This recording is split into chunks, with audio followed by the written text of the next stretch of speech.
Hi, everybody. This is Lee, and I'm talking about Energy Transfer Partners, the company that's engaged in building the Dakota Access Pipeline amid controversy from a multitude of indigenous tribes, Sioux Nation, who are protesting that pipeline on the ground and in the courts, and that they've caused a lot of bad feeling across the United States with the United Nations and countries around the world, certain banks who are still engaged in divesting. And I'm going to address the divestment movement in a different video. This video is about the latest group that Energy Transfer Partners has crossed. And it's not Sioux Nation or another indigenous tribe. It's the Hare Krishnas out in West Virginia. And so Kelsey Warren's just been getting on everyone's nerves, making some really bad feelings and raising it up in people, and they're responding with lawsuits. This is an article at EchoWatch dated March 2nd. Hare Krishna community sues DAPL company to protect sacred lands from Rover Pipeline, and this is out in West Virginia. And they're challenging the project on religious grounds, saying that the pipeline's planned route could cut through sacred lands. This is Marshall County, West Virginia, home of the Palace of Gold, and it's a religious organization.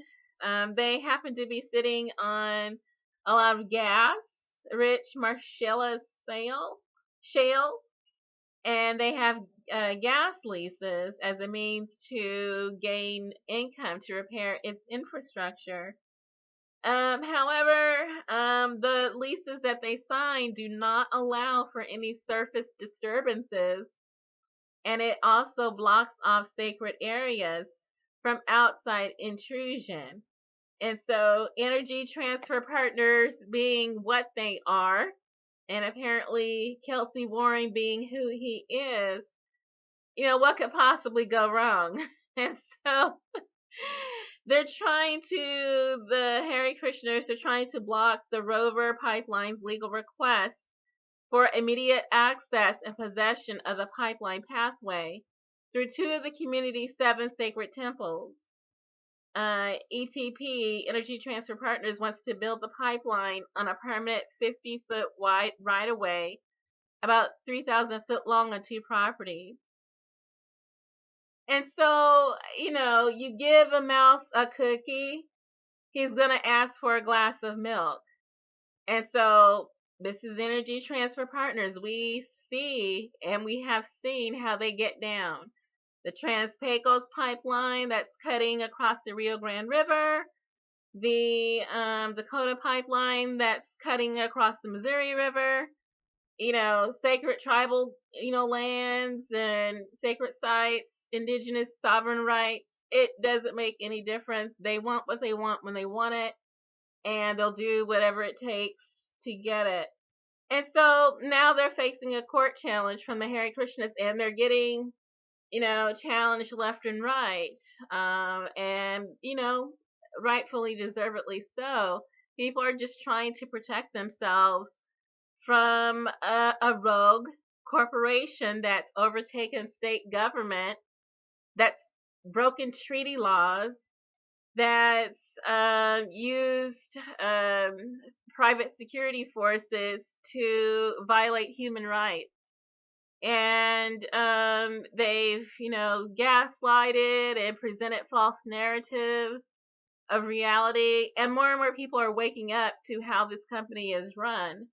And so the public perception of this company is changing despite what they're trying their very best to do through mainstream media, through their press releases, through use of even our executive office in Washington to present themselves as being the moral authority.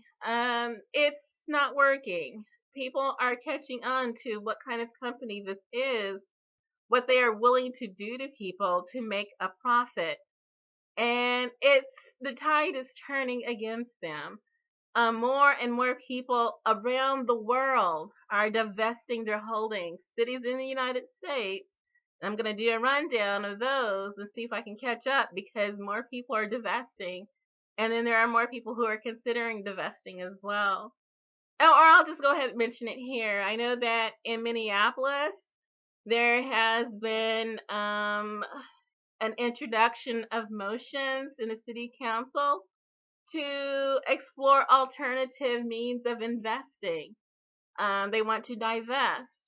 And then there's banks, and also, well, I'll do it in a different video, but I'll just say that in Washington D.C. there are ongoing lawsuits and hearings, and there's going to be a rally by Sioux Nation. It's going to be on March 10th.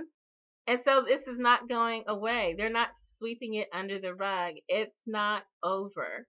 There have been so many setbacks, but the fight is ongoing. It's a worldwide fight now.